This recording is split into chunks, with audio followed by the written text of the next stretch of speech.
Hello student, welcome to success sign.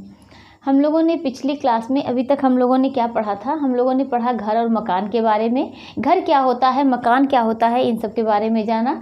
फिर हम लोगों ने मकान को तैयार करने के लिए किन किन चीज़ों की ज़रूरत पड़ती है, जैसे कि लकड़ी हो गया, ईंट हो गया, प्लास्टिक हो गई, ग्लास हो गया, इन सब चीज़ों को हम लोगों ने समझा था। और उसके बाद हम लोगों ने सीमेंट के बारे में भी समझा। उसके अभी हम लोग पिछली क्लास में हम लोगों ने क्या देखा? रसोई घर के बारे में। रसोई घर कहाँ तैयार किया मतलब रसोई घर बनाने के लिए इसे आगे रूम तैयार होना चाहिए, घर के फ्रंट रूम पे होना चाहिए, मतलब वो फ्रंट कमरा होना चाहिए, या पीछे बैक साइड पे पीछे होना चाहिए। तो हम लोगों ने क्या देखा था कि रसोई घर जो है वह पीछे होना चाहिए, न कि एकदम फ्रंट में होना चाहिए। और रसोई घर में संवातन के लिए हम लोगों ने संवातन के बारे में भी पढ़ा है। और संवातन के लिए हम लोगों ने क्या देखा कि वेंटिलेशन के लिए कि क्या उसका क्रॉस वेंटिलेशन होना चाहिए, मतलब पारगामी संवातन होना चाहिए। और क्या एग्जॉस्ट फैन की भी व्यवस्था होनी चाहिए। और क्या कि दीवारों पर जो है वो ऑयल पेंट लगाना चाहिए, जिससे जो भी किचन में गंदगी आए, जो भी गंदगी, जो धुएं और ये ऑयल वगैरह से, ये सब चीज़ों से अगर गंदगी उस पर लग जाती है तो उसको हल्का सा सर्फ वगैरह से किसी भी चीज़ों से साफ़ किया जा सके। और उसके बारे में, वहाँ के टाइल्स के बारे में देखा कि उस पर टाइल्स लगा होना चाहिए, मोज़ेक, मतलब ये सब चीज़ें लगी होनी चाहिए। मतलब और भी हमने रसोई घर के बारे में कई चीज़ें हम लोगों ने पढ़ी थी कि और रूम कहाँ होना चाहिए, मतलब किस रूम के पास में होना चाहिए। शयन कक्ष के पास में रसोई घर नहीं होना चाहिए। कहाँ होना चाहिए कि जहाँ हम लोग भोजन करते हैं, या तो बैठक जो होता है उस कक्ष के पास में होना चाहिए रसोई घर। तो हम लोगों ने इस सब चीज़ों के बारे में पढ़ा था। अब हम लोग देखेंगे, क्या देखेंगे? फर्नीचर। क्या देखेंगे? फर्नीचर। मतलब मकान में इन सब चीज़ों के लिए फर्नीचर की भी क्या व्यवस्था होती है, क्या उसके मतलब अगर देखा जाए कि फर्नीचर क्या सिर्फ आराम के लिए होता है, तो अगर आराम के लिए सिर्फ होता, तो अगर सिर्फ फर्नीचर आराम के लिए तो चाहे जैसा कोई फर्नीचर ले लेता। लेकिन अब आप देखेंगे पिछले जो मतलब पहले और पीछे जाएंगे जो, तो आप देखेंगे कि पहले बहुत बड़े बड़े फर्नीचर होते थे। उस पर बहुत मतलब वर्क, बहुत डिजाइनें बनी होती थी। लेकिन अब ऐसा नहीं है। अब फर्नीचर बहुत बड़े बड़े नहीं आ रहे हैं, लेकिन वो भी समय समय पर चेंज होते रहते हैं। इस तरीके की डिज़ाइनें चल रही हैं, इस टाइम फर्नीचर की ऐसे चल रही हैं। तो फर्नीचर भी क्या है, ये हमारी सजावट के लिए भी ज़रूरी है। सामान को इकट्ठा करने के लिए फर्नीचर की आवश्यकता होती है, लेकिन किस चीज़ के लिए? सामान को हम क्या करते हैं, फर्नीचर को मतलब सामान रखने के लिए। अभी कोई आप रूम बनवा लीजिए और वहाँ पर बिल्कुल अलमारी वगैरह ये सब मत बनवाइए, और कोई फर्नीचर भी ना रहे तो आप बैठेंगे कहाँ? मतलब कितने सामान, कपड़े वगैरह हो गए और भी कई सामान हो गए, उस पर जो भी सामान होते हैं सब क्या उसमें ही अलमारी जो बनी होती हैं उसी सब चीज़ों में रखे जाते हैं। तो फर्नीचर जो है वो सामान इकट्ठा करने के लिए होते हैं। जो भी सोफ़े वगैरह बनाए जाते हैं, ये भी तो फर्नीचर की भी ज़रूरत होती है। तो आप देखेंगे कि फर्नीचर भी जो है वो सजावट के लिए भी ज़रूरी है, सामान को इकट्ठा करने के लिए भी ज़रूरी है, तो और वो व्यक्ति के आराम के लिए भी ज़रूरी है। मतलब फर्नीचर की बहुत आवश्यकता होती है। सिर्फ ये नहीं है कि फर्नीचर जो है वो आराम के लिए ज़रूरी है। फर्नीचर सजावट के लिए और सामान को इकट्ठा करने के लिए, सामान को एक जगह रखने के लिए भी फर्नीचर की आवश्यकता होती है। और फर्नीचर की कई शब्दावलियाँ होती हैं। फर्नीचर के इतिहास के बारे में हम लोग समझेंगे कि उसके इतिहास क्या है, कब से कब तक, कब ये फर्नीचर शब्द आया, कब शुरुआत हुई इसके बारे में समझेंगे। अब हम लोग देखते हैं कि फर्नीचर क्या है। क्या देखेंगे? फर्नीचर के बारे में देखेंगे।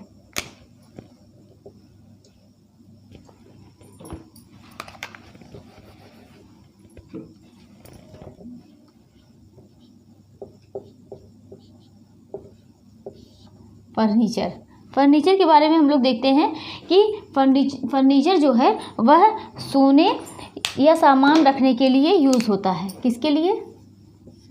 फर्नीचर सोने या सामान रखने के लिए यूज़ होता है।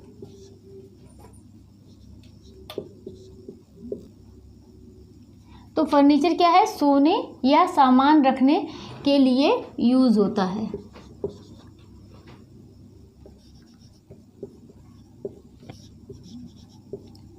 और क्या है? फर्नीचर जो है वह बैठने के लिए भी यूज़ होता है।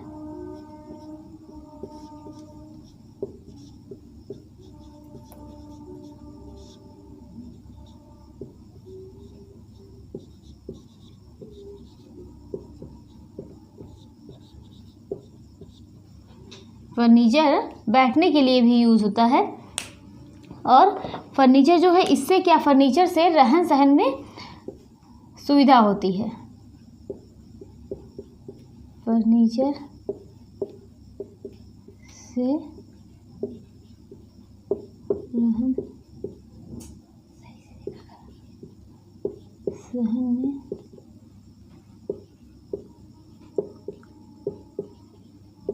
सुविधा होती, और फर्नीचर से रहन सहन में सुविधा होती है। और क्या, फर्नीचर से क्या, समय शक्ति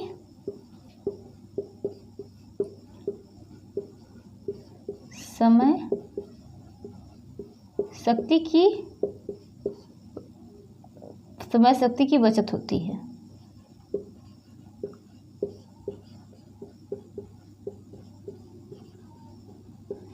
और क्या, कार्य क्षमता में बढ़ोतरी हो, कार्य क्षमता में बढ़ोतरी होगी।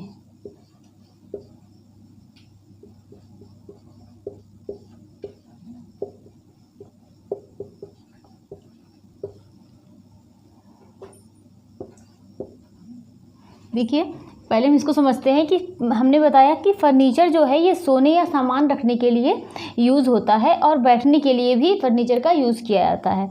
फर्नीचर से रहन सहन में सुविधा होती है कि फर्नीचर सोने के लिए, बैठने के लिए, इन सब चीज़ों में सुविधा होगी। फर्नीचर से समय शक्ति की बचत होती है कि जैसे आप बैठ रहे हैं, आप जैसे अभी देखिए, हम बताते हैं कार्य क्षमता में इसकी बढ़ोतरी होगी। कैसे, इसको हम समझते हैं कि जैसे आप अभी देखिए कि आपको तख़्त पे बैठ के कहा जाए कि आप तख़्त पे बैठ के पढ़ाई करिए, और आपको कुछ लिखना है, तो आप बहुत देर तक इसको लिख पढ़ नहीं सकते हैं, क्योंकि आप झुक के लिखेंगे तो क्या होगा कि आपके कमर में दर्द होगी, पीठ, बैक साइड पीछे दर्द होगा, तो इससे आप बहुत देर तक इसको सही से बैठ के लिख पढ़ नहीं सकते हैं। लेकिन अगर वही आप टेबल चेयर पे बैठ के पढ़ रहे हैं तो आप आसानी से काफ़ी समय तक उसको, लंबे समय तक आप पढ़ सकते हैं। तो यही कहा है कि कार्य क्षमता में उसको कार्य करने में आपको आसानी होगी। फर्नीचर से क्या है, कार्य करने में बढ़ोतरी होगी। जैसे हम अगर टेबल चेयर पर बैठ के कोई काम को कर रहे हैं कि या पढ़ रहे हैं, जिसमें झुक के काम करना है काफ़ी समय तक, तो इसमें ये सुविधा होगी। और हम देखते हैं कि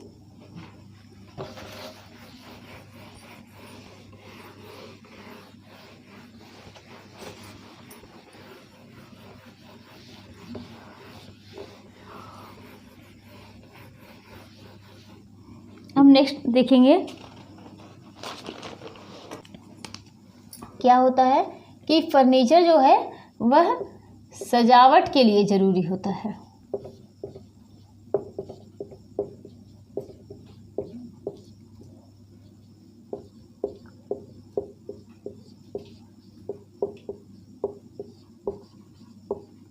जैसा कि हमने बताया कि अगर आपके पास फर्नीचर जो है वो मतलब अगर आप सजावट कैसे करेंगे कि अगर आपको फर्नीचर लेना ही है तो सब लोग क्यों डिज़ाइन देखते हैं? डिज़ाइन इसीलिए देखते हैं क्योंकि वह सजावट वो देखने में अच्छा लगे।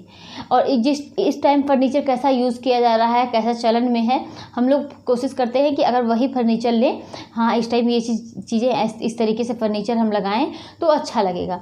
तो क्या है कि फर्नीचर जो है वह सजावट के लिए ज़रूरी होता है। अलग अलग डिज़ाइन के फर्नीचर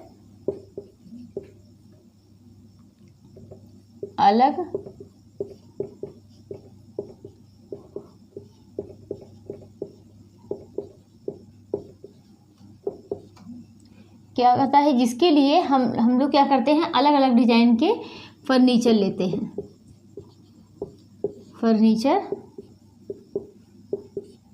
हैं। जो क्या करता है कि ये हमारे घर की सुंदरता को बढ़ाता है।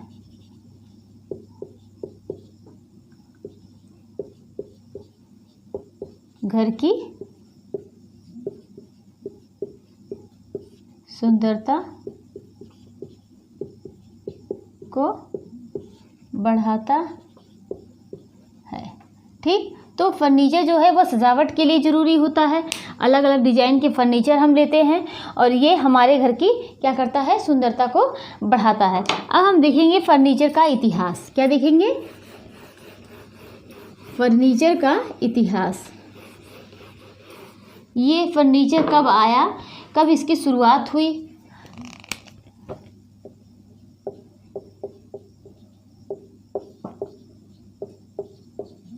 फर्नीचर का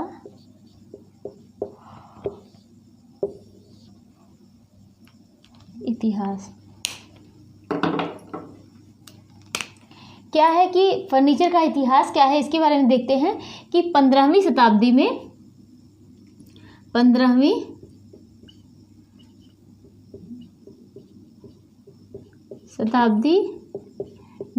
क्या होता है कि फर्नीचर के डिज़ाइन क्या है, 15वीं शताब्दी में फर्नीचर के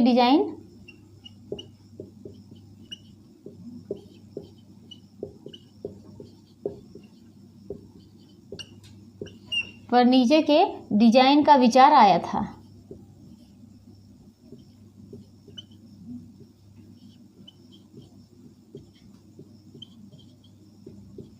ठीक, 15वीं शताब्दी में फर्नीचर के डिज़ाइन का विचार आया था और ये क्या है कि ग्रीक, रोमन, मिस्र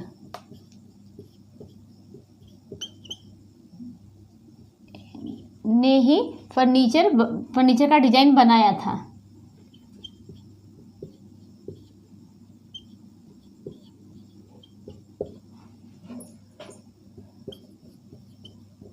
डिज़ाइन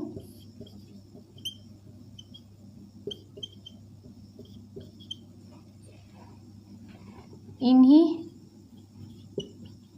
लोगों ने सबसे पहले क्या बनाया, इन्हीं लोगों ने सबसे पहले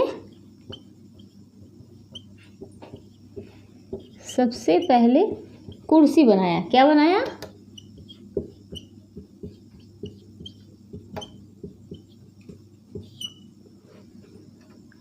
अब क्या है कि फर्नीचर का इतिहास, 15वीं शताब्दी में फर्नीचर के डिज़ाइन का विचार आया था। कब आया था फर्नीचर के डिज़ाइन का विचार? 15वीं शताब्दी में।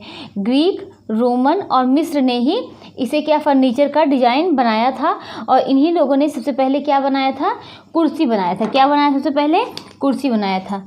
और हम देखेंगे कि फर्नीचर विदेशों में 15वीं 16वीं शताब्दी में देखने को मिला।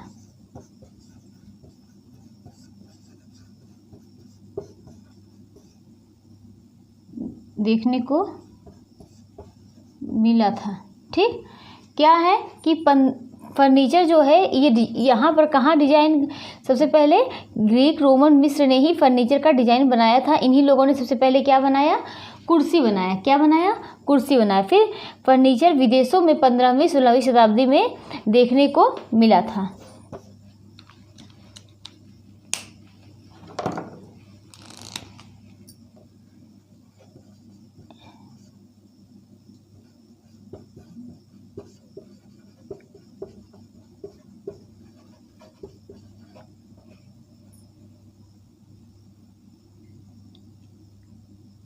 कहाँ कहाँ पर, कि कौन कौन सी जगह पर?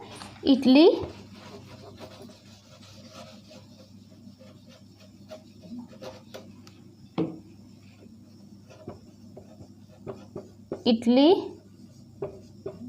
Europe, America.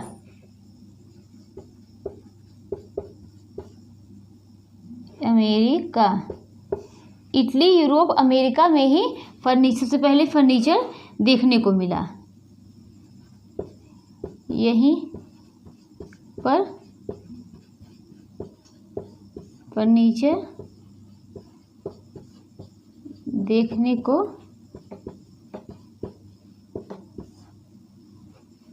ठीक। तो क्या है कि फर्नीचर का इतिहास 15वीं शताब्दी में फर्नीचर के डिजाइन का विचार आया था। और कौन? ग्रीक और रोमन, मिस्र ने ही फर्नीचर का डिजाइन बनाया था। इन्हीं लोगों ने सबसे पहले क्या बनाया? कुर्सी बनाया। और फर्नीचर विदेशों में 15वीं 16वीं शताब्दी में देखने को मिला था। कहाँ?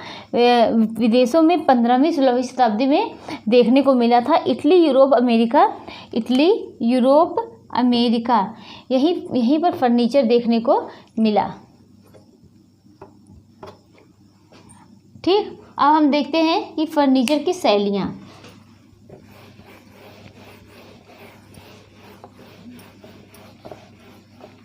फर्नीचर की शैलियों को, जो शैलियाँ हैं, इसको कितने भागों में बांटा गया है? 4 भागों में। कितने भागों में? 4 भागों में।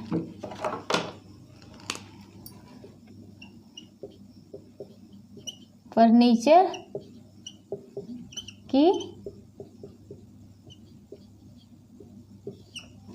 की शैलियाँ, इसको कितने भागों में बांटा गया है? 4 भागों में। कौन कौन से? ये 4 भागों में बांटा गया। कौन कौन से? इसको देखते हैं। रीनेसेंस, ये क्या है? पहला। दूसरा बारोको, क्या है? बारोको। तीसरा रोकोको, और चौथा क्या है कि नियो क्लासिक।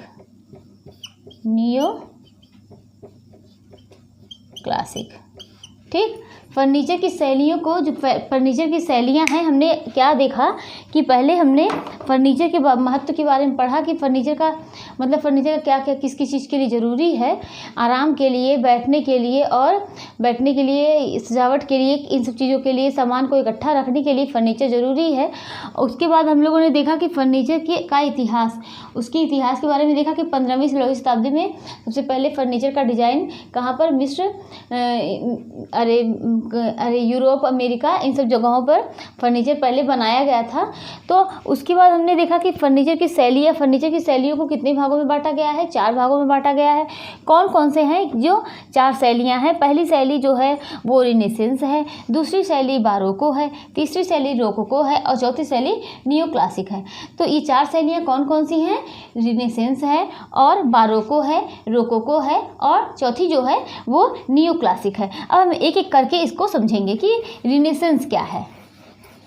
ठीक, यही सबसे क्वेश्चन बनते हैं कि रिनेसेंस क्या है, इसके बारे में देखते हैं।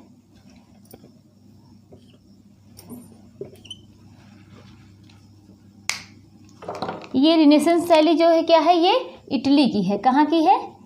इटली की है। रिनेसेंस शैली कहाँ की है? इटली की है। और रिनेसेंस शैली जो है ये 1400 से कब? 1400 से 1800 शताब्दी से शुरू हुई थी।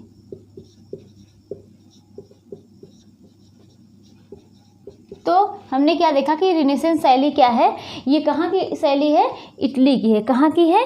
इटली की है।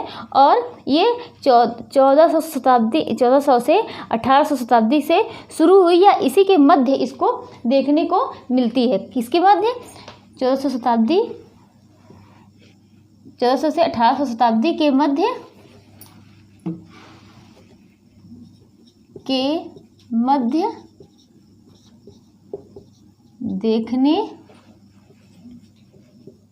देखने को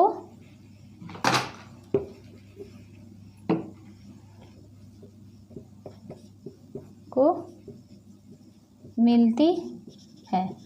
और क्या देखेंगे कि ये जो शैली है, ये शैली क्लासिकल, ये शैली जो है वो क्लासिकल शैली है। इसका मतलब क्या है कि अर्थात जो है इसमें ये जो यहाँ के फर्नीचर जो होते हैं ये बड़े बड़े होते हैं, अर्थात बड़े बड़े आकार के फर्नीचर होते हैं।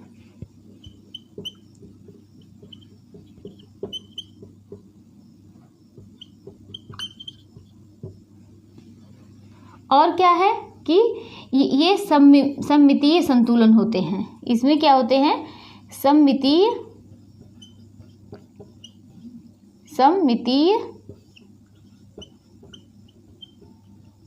संतुलन होते हैं। और क्या होती है कि इसमें औपचारिकता होती है, औपचारिकता होती है। और क्या होती है? प्रतिष्ठा होती है,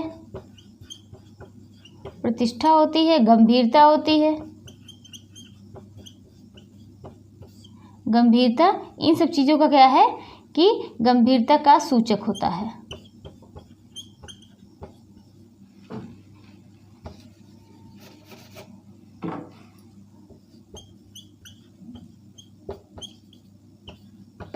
और क्या होता है कि इसमें कैसे चित्र बने होते हैं? इसमें ये देखिए, इसमें मानव चित्र, पशु की आकृति,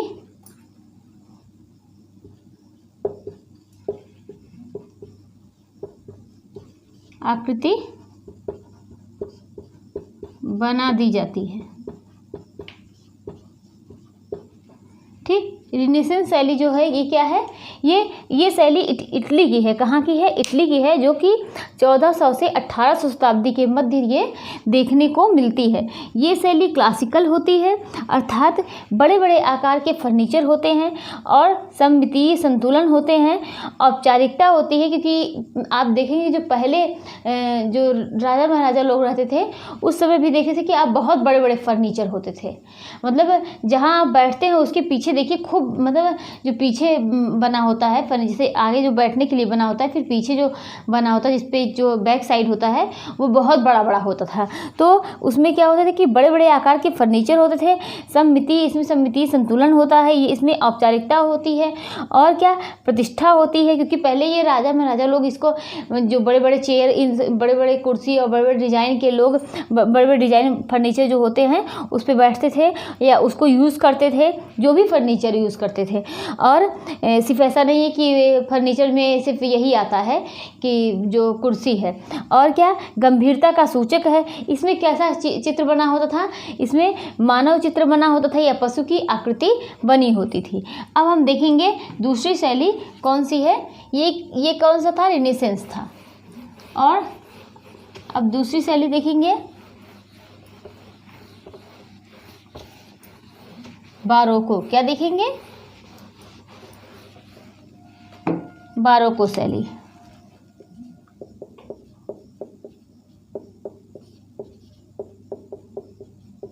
बारोको शैली, इसके बारे में हम लोग देते हैं। ये क्या है? ये भी इटली की है। कहाँ की है? इटली की है। ठीक, ये 1550 से और 1750 के मध्य, मतलब 1750 1550 से 1750 शताब्दी में विकसित हुई।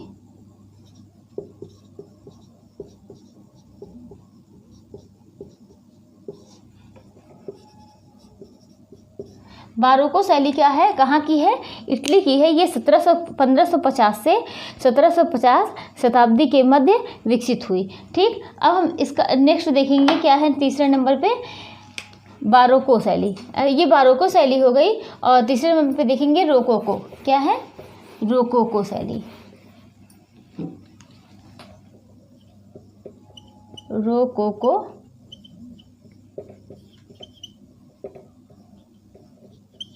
ठीक, अब देखते हैं तीसरे नंबर पे ये कहाँ की है। वो दोनों रिनेसेंस और बारोको, कौन कौन सी? रिनेसेंस और बारोको शैली जो होती है ये इटली की थी। लेकिन ये कहाँ की है? ये शैली जो है ये फ्रांस की है। कहाँ की है? ये फ्रांस की है। कहाँ की?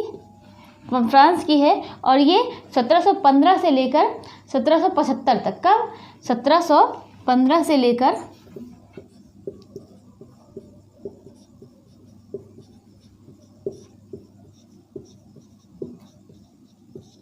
तक विकसित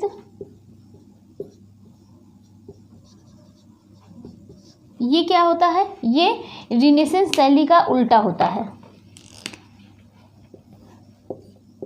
ये शैली जो है किसका उल्टा है? रिनेसेंस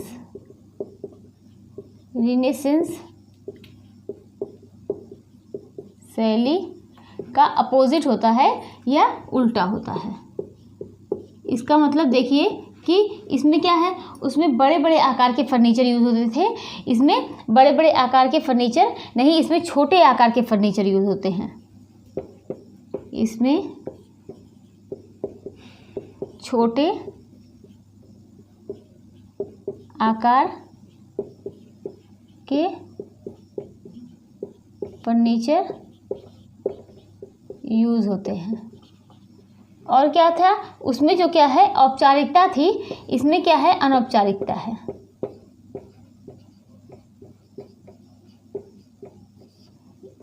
ठीक, मतलब ये रोकोको शैली क्या है, ये कहाँ की है? फ्रांस की है। लेकिन रिनेसेंस और बारोको शैली कहाँ की थी? ये दोनों शैली, रिनेसेंस, बारोको, ये दोनों कहाँ की थी? इटली की थी। और रोकोको शैली कहाँ की है? फ्रांस की है। ये 1715 से लेकर 1775 तक विकसित हुई। ये रिनेसेंस शैली का कहाँ का ये किसका उल्टा है? किसका उल्टा है? रिनेसेंस शैली का। कौन उल्टा है? रोकोको। उसमें क्या होते हैं? रिनेसेंस शैली में बड़े बड़े आकार के फर्नीचर यूज़ होते थे रिनेसेंस में। लेकिन बारोको में क्या है कि इसमें छोटे आकार के फर्नीचर यूज़ होते हैं। उसमें औपचारिकता थी और इसमें क्या है, इसमें अनौपचारिकता का बोध होता है। उसमें सममितीय था, ये असममितीय है। मितीय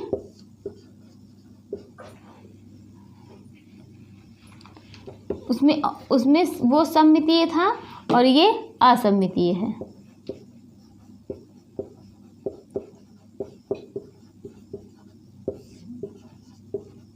ठीक, अब देखेंगे ये इसमें क्या है, ये रोकोको शैली में इसमें कोमलता, आराम, विलासिता का भाव उत्पन्न होता है। किसका किसका? कोमलता, आराम,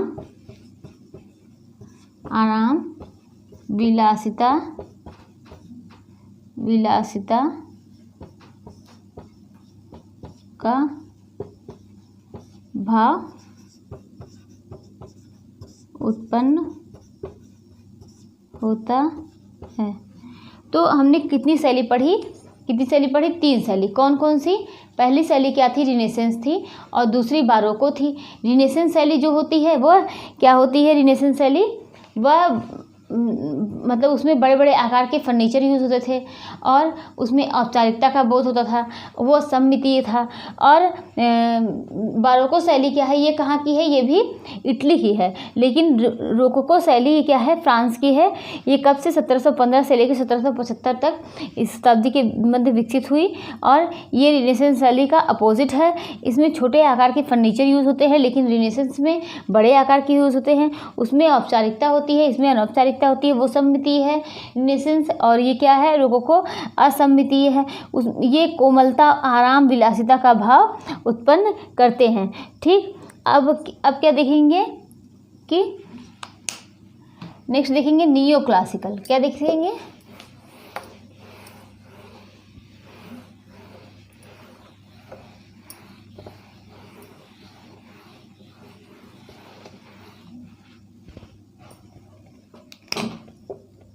नियो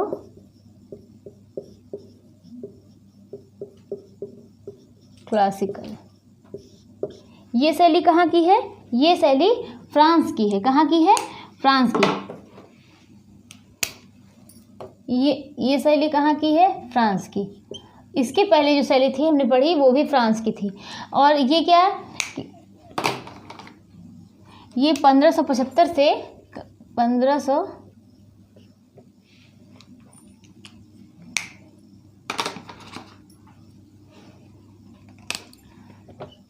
1575 से 1800 शताब्दी के मध्य विकसित हुई।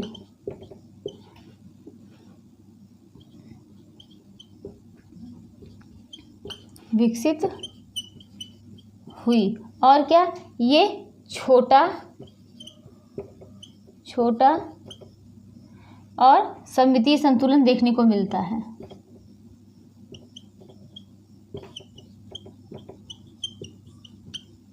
संतुलन देखने को मिलता है। इसमें क्या होता है, खड़ी रेखा व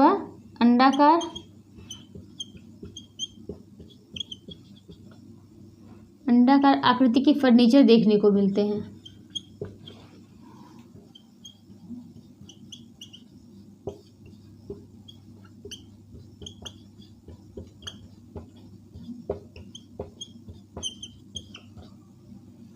प्रतिष्ठा,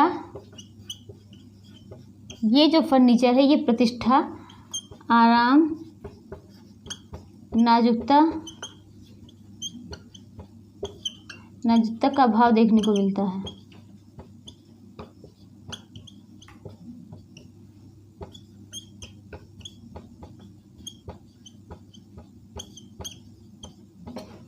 ठीक, तो हमने क्या है फर्नीचर की शैलियों के बारे में देखा। कौन कौन सी, ये 4 प्रकार की शैली थी। कौन कौन सी थी, रिनेसेंस थी, बारोको थी और रोकोको थी। जिसमें से रिनेसेंस और बारोको कहाँ की शैली है, ये इटली की है। लेकिन रिनेसेंस, बारोको और रोकोको और नियो क्लासिकल ये दोनों फ्रांस की है। ठीक, नियो क्लासिकल जो शैली है ये फ्रांस की है। 1575 से 1800 शताब्दी के मध्य विकसित हुई। छोटा सममितीय संतुलन देखने को मिलता है। खड़ी रेखा जो फर्नीचर होते हैं वो खड़ी रेखा व अंडाकार आकृति के फर्नीचर यहाँ पर देखने को मिलते हैं। कैसे कैसे, खड़ी रेखा व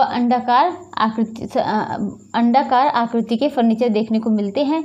प्रतिष्ठा, आराम, नाजुकता का भाव देखने को मिलता है। अब हम देखेंगे फर्नीचर का वर्गीकरण करेंगे। क्या करेंगे, फर्नीचर का वर्गीकरण।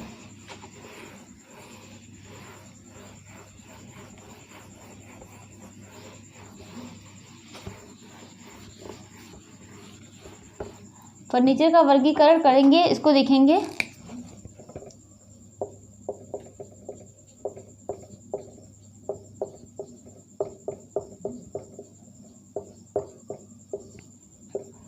ये देखिए, ये किसके आधार पर, कीमत के आधार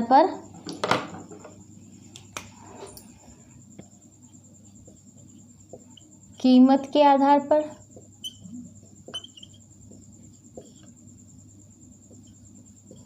पदार्थ के आधार पर,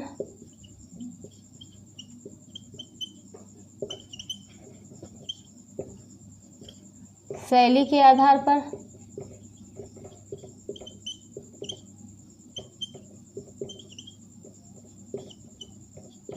बनावट के आधार पर,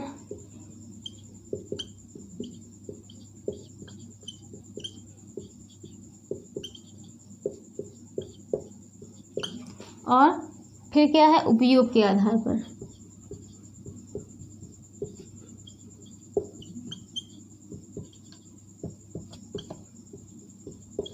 ठीक, कौन कौन से फर्नीचर का वर्गीकरण, कीमत के आधार पर, पदार्थ के आधार पर, शैली के आधार पर, बनावट के आधार पर और उपयोग के आधार पर। अब हम एक एक करके पढ़ेंगे कि कीमत के आधार पर, इसको देखते हैं। कीमत के आधार पर इसमें क्या है, ये 3 होते हैं। कौन कौन से, सस्ता हो गया, महंगा हो गया या मध्यम हो गया, और तीसरा क्या है, महंगा हो गया। ये 3 क्या है, सस्ता, मध्यम और महंगा। तो जो महंगा फर्नीचर होगा ये किस लकड़ी के बने होते हैं, हम लोगों ने लकड़ी के बारे में डिटेल में पढ़ा था। तो ये साल,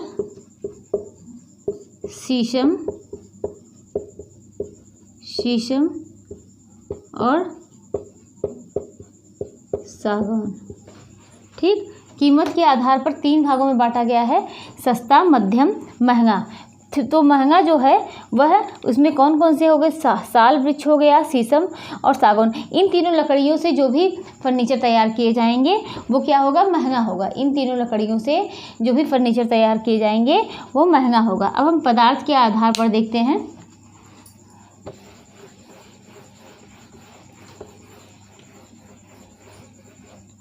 पदार्थ के आधार पर लकड़ी, बेत, प्लास्टिक,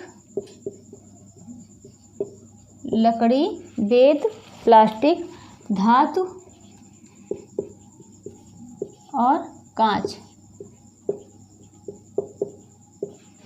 तो पदार्थ के आधार पर जो मतलब किस किस भागों में कौन कौन से मतलब फर्नीचर कैसे कैसे तैयार किए जाएंगे, अरे किन किन चीज़ों से, लकड़ी से तैयार किए जाएंगे, बेत से तैयार किए जाएंगे, प्लास्टिक से भी तैयार होते हैं फर्नीचर, धातु से फर्नीचर तैयार बनते हैं और कांच से बनते हैं। अब हम नेक्स्ट देखेंगे शैली। ये 3 है।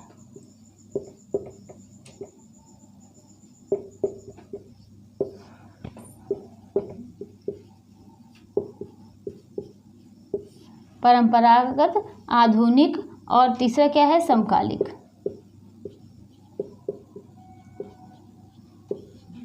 कौन कौन से शैली के आधार पर होते हैं, परंपरागत, आधुनिक, समकालिक।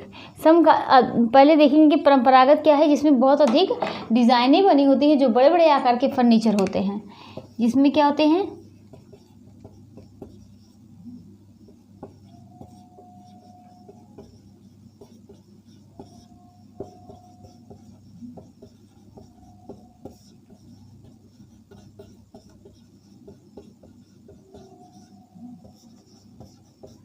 परंपरागत क्या होते हैं, इसमें बहुत अधिक डिजाइनें बनी होती हैं, इसमें क्या होता है, बड़े बड़े आकार के फर्नीचर होते हैं।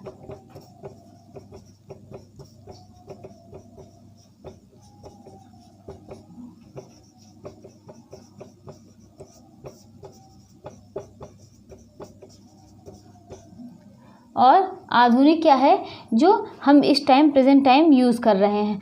और समकालिक जो क्या होता है, जो इसके समकालिक होता है।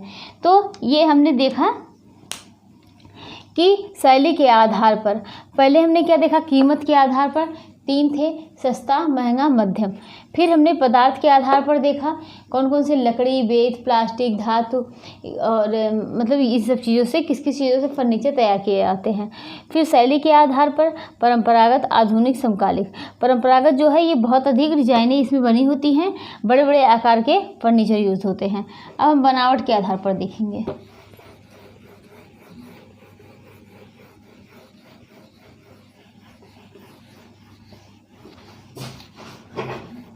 बनावट के आधार पर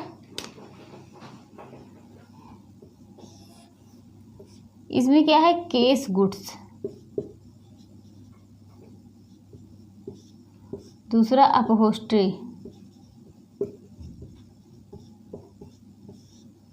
ठीक। केस गुड्स क्या है, इसको देखते हैं कि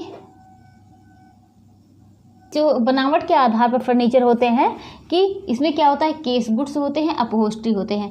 तो हम इसको समझेंगे, केस गुड्स क्या होता है, ये जो होते हैं ये, और इसको अपहोस्ट्री को समझेंगे। देखिए अपहोस्ट्री क्या है, जो गद्देदार फर्नीचर होते हैं, क्या होते हैं, गद्देदार फर्नीचर।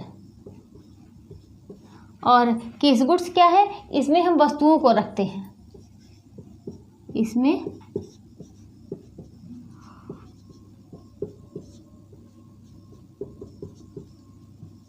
रखते हैं। कौन कौन से, अलमारी,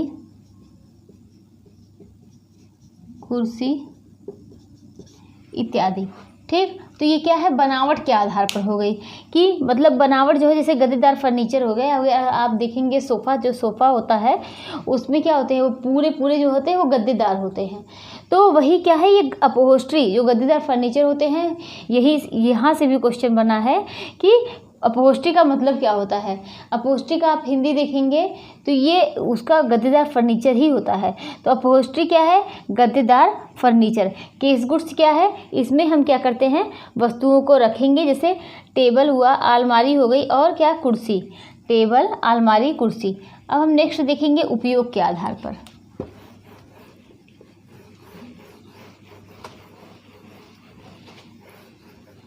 उपयोग के आधार पर देखेंगे, ये उपयोग देखिए हमने दो बताया है, अब आगे भी हमने बताया था कि फर्नीचर दो चीज़ों के लिए यूज़ की जाती है। एक आराम के लिए, ठीक, आराम के लिए, और दूसरा क्या है, वस्तुओं को रखने के लिए।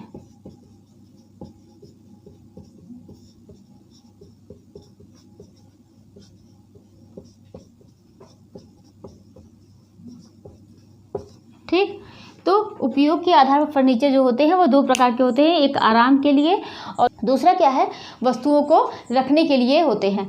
तो हमने क्या फर्नीचर का वर्गीकरण पढ़ा, पहले हमने फर्नीचर की शैलियाँ पढ़ी, कौन कौन सी, एक रिनेसेंस थी, दूसरी बारोको थी, तीसरी क्या थी रोकोको थी, और चौथी क्या थी, नियो क्लासिक थी, जिसमें से दो जो है वो इटली की थी और दो कहाँ की थी, फ्रांस की थी।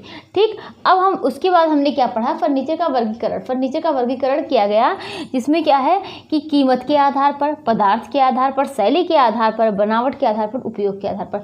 कीमत के आधार पर हमने क्या देखा कि ये महंगा भी होता है फर्नीचर जो होती है, जिसकी जो मतलब जो फर्नीचर होते हैं वो महंगे भी आते हैं, थोड़े सस्ते भी आते हैं और मध्यम आते हैं। तो ये तीन हो गए। फिर हमने पदार्थ के आधार पर देखा था किन किन चीज़ों से फर्नीचर तैयार किया जाता है, लकड़ी से, बेत से, प्लास्टिक से, धातु से, और मतलब और भी कई चीज़ों से फर्नीचर तैयार किए जाते हैं। शैली के आधार पर हमने देखा था कि कौन कौन सी शैली होती है, किस मतलब किस शैली के आधार पर फर्नीचर तैयार किए जाते हैं। और हमने क्या देखा कि बनावट के आधार पर, शैली के आधार पर हमने क्या देखा था, परंपरागत, आधुनिक और समकालिक। परंपरागत, आधुनिक, समकालिक शैली के आधार पर देखा। फिर बनावट के आधार पर देखा था, क्या था, दो था, कौन कौन से थे, एक अपहोस्ट्री था और दूसरा क्या था जिसको हम गद्देदार फर्नीचर कहते हैं, और पहला क्या था कि केस गुड्स, क्या था, केस गुड्स, पहला केस गुड्स और दूसरा अपहोस्ट्री था। फिर उपयोग के आधार पर आराम के लिए फर्नीचर जो होते हैं उपयोग किए जाते हैं और वस्तुओं को रखने के लिए यूज़ किए जाते हैं, यही क्या है। अपहोस्ट्री जो होता है ये क्या होता है, इसके बारे में हम लोग फिर पढ़ेंगे एक बार। और जो होते हैं इसके फर्नीचर की जो कुछ शब्दावलियों के बारे में हम लोग जानेंगे, फर्नीचर की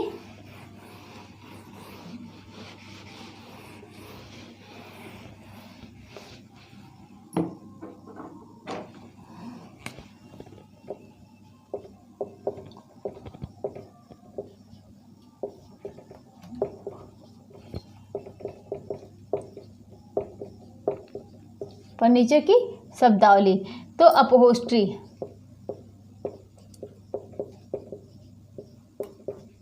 अपहोस्ट्री क्या है, ये क्या है, ये फर्नीचर को ढकने के लिए यूज़ किया जाता है। फर्नीचर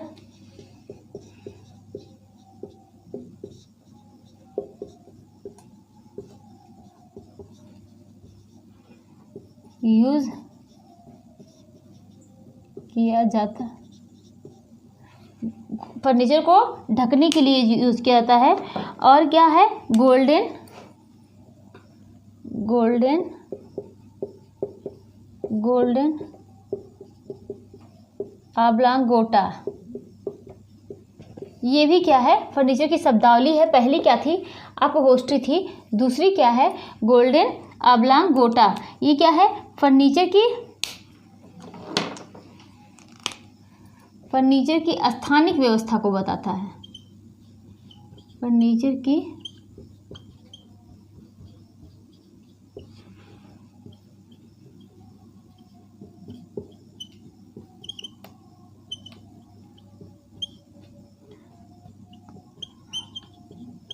कि हम फर्नीचर को कहाँ रखा जाएगा।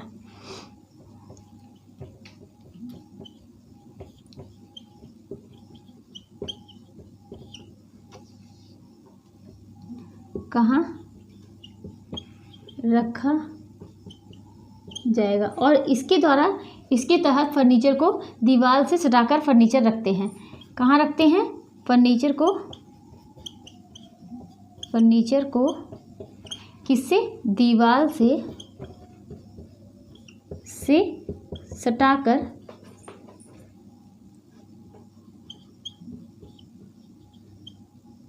रखते हैं। तो ये हमने क्या देखा कि अपहोस्ट्री क्या है? फर्नीचर को ढकने के लिए यूज़ किया जाता है।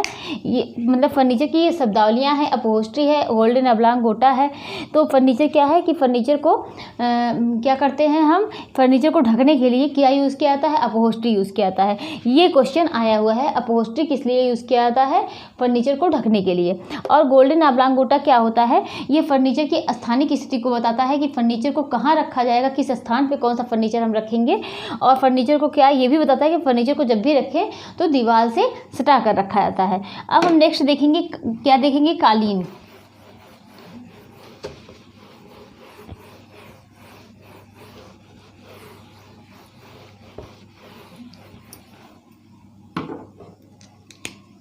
कालीन को और क्या बोलते हैं? कालीन को हम क्या बोलेंगे? कारपेट भी बोलेंगे। क्या बोलेंगे? कारपेट बोलते हैं। और ये क्या है? ऐसा कपड़ा है, क्या? ये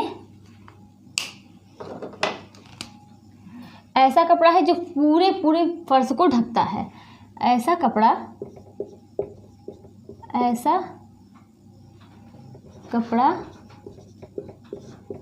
जो पूरे फर्श को ढकता है। फर्श को ढकता है। और ये सामान्यतः कितना होता है? सामान्यतः 9 से 10 फीट का बनाया जाता है।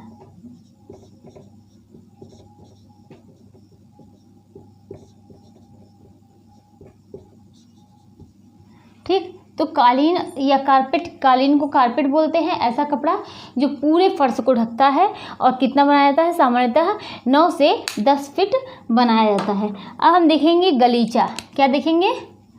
गलीचा। इसको क्या बोलेंगे? इसको बोलते हैं रग। क्या बोलते हैं? रग।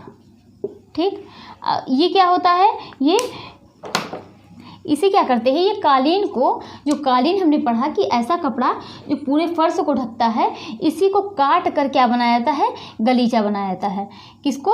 कालीन को। कालीन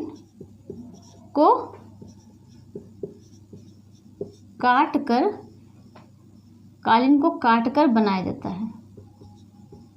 बनाया जाता है। और क्या होता है कि ये क्या होता है? ये कालीन से छोटा होता है।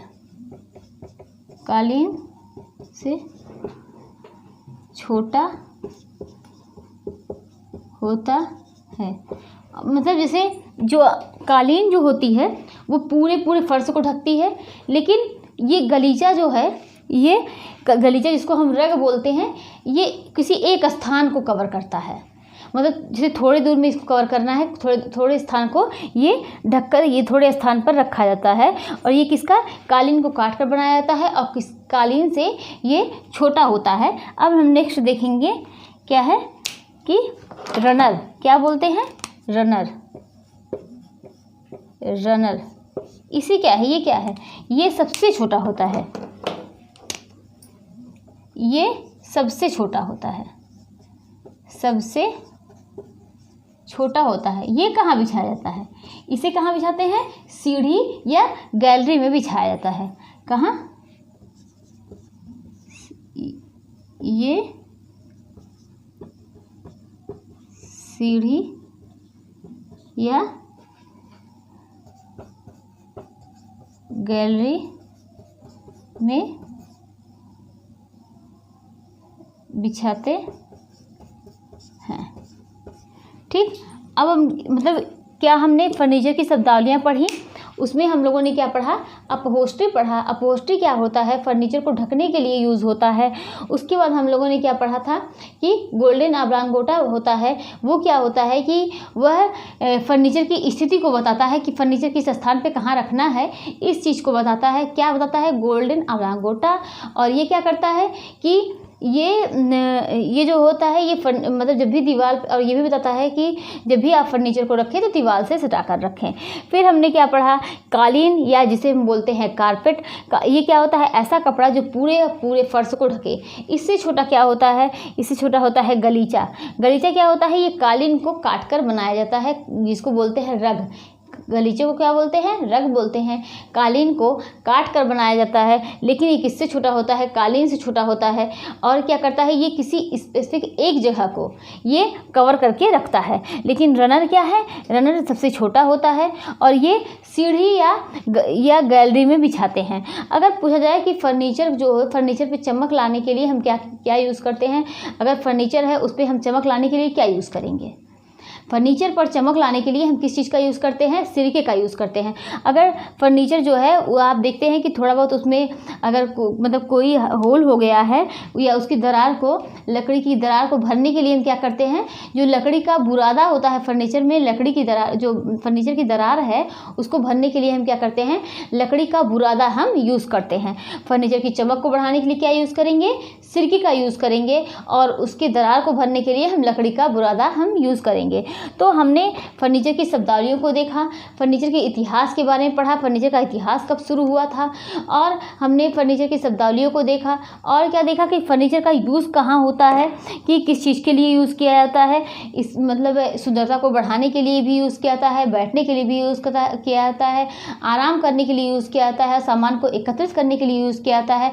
अगर हम फर्नीचर पर बैठ के सही तरीके से काम को करेंगे तो इससे क्या होता है कि वह हमारी कार्यक्षमता को बढ़ाता है। अगर हम वही कार्य कर रहे हैं, हम देखिए पढ़ाई कर रहे हैं और आप देखिए आप उसको क्या करिए, तखत पे या किसी अन्य स्थान पे ऐसे बैठ के करिए, और तो क्या है कि आपकी कार्यक्षमता जो है वो घटेगी।